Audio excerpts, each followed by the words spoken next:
Hey, what up, universe? It's the L-Dawg Show.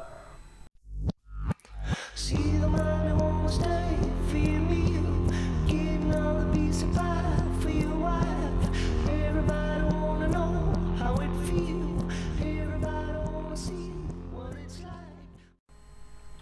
Welcome to Social Distancing Day 16.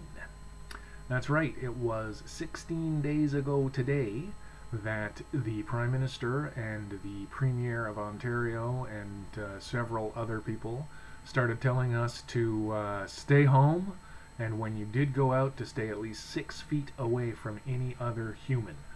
It's been a fun ride, and there's no end in sight. I hope you're getting used to it, because I'm sure not. I was talking with a friend this morning via text message, and one of the things we agreed upon was that as soon as we are able, we will give each other a big hug, because this has not been a fun ride. It's completely unnatural for a lot of people, and I think that the longer it goes on, the more we're going to start to see anxiety and depression set in with a lot of folks, and I don't think it has a whole lot to do with whether or not you're an introvert or an extrovert. It's just human nature. We have to be able to interact. We have to be able to be in contact with one another in order to maintain some kind of psychological connection. What I wanted to talk about today, though, is a concept that's very popular among coaches, coaches of all types, whether they're business coaches or athletic coaches or what have you. And that is this idea that the human body and the brain and everything else functions at a higher level when it is stimulated by stress.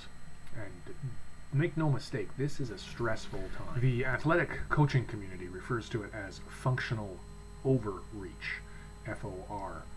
And what they mean by that is you take your body and you stress it to the point where it's beyond what it would normally handle for a short period of time, and then you rest, and then you do it again, and then you rest. And by doing this functional overreach, you're pushing your threshold higher and higher. Be careful, though, because if you continue to push it beyond what it can do without adequate rest in between, then you move into what they call non-functional overreach, or N4, sorry.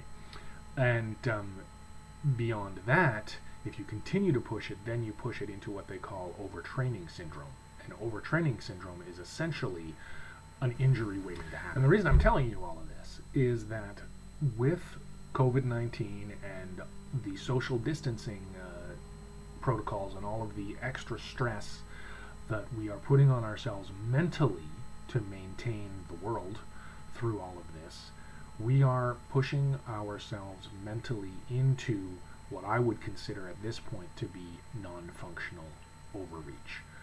Early on, we were able to be creative, adapt, do certain things to be appreciative of the medical community, and take the time with our family that we needed. But now we're 2 weeks in, and it's starting to drain on us. We are now entering into non-functional overreach. We're pushing ourselves to maintain this level of connectedness through the internet and other things, and it's not working anymore. And of course, my fear then is that the longer we stay in this level, we're going to move into the next phase, which would be equivalent to the overtraining syndrome, and the mental injuries are going to start to happen. People are going to become chronically anxious, chronically depressed. Maybe some people are going to start to act out and defy the social distancing protocols and become violent. So what do? I think the number one thing that we're going to have to do is learn to take a step back. When people start pushing into non-functional overreach and overtraining syndrome, a good coach will adjust the training schedule and put in more rest and recovery time. And how we do that with this scenario is, number one, take a step back from the media barrage.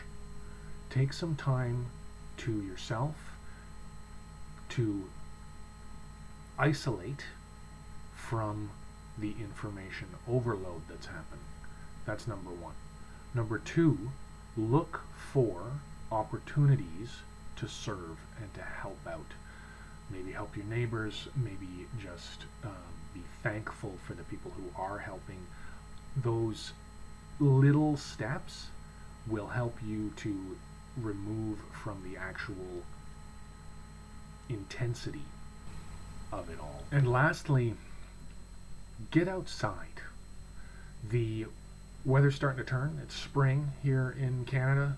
The sun's shining, the birds are singing, the earth says hello, as I used to say sometimes. Get out there and enjoy it. Maintain your social distancing protocols, but get some fresh air, because vitamin D will boost your mood and help you to remain focused, because this is going to go on for a long time. Report today from the Ministry of Education says they're going to keep the schools closed at least until the end of April. So we've got another month to go. Let's take it one step at a time and try not to fall into overtraining syndrome. That's all I got for you today. Take it easy. We're all in this together.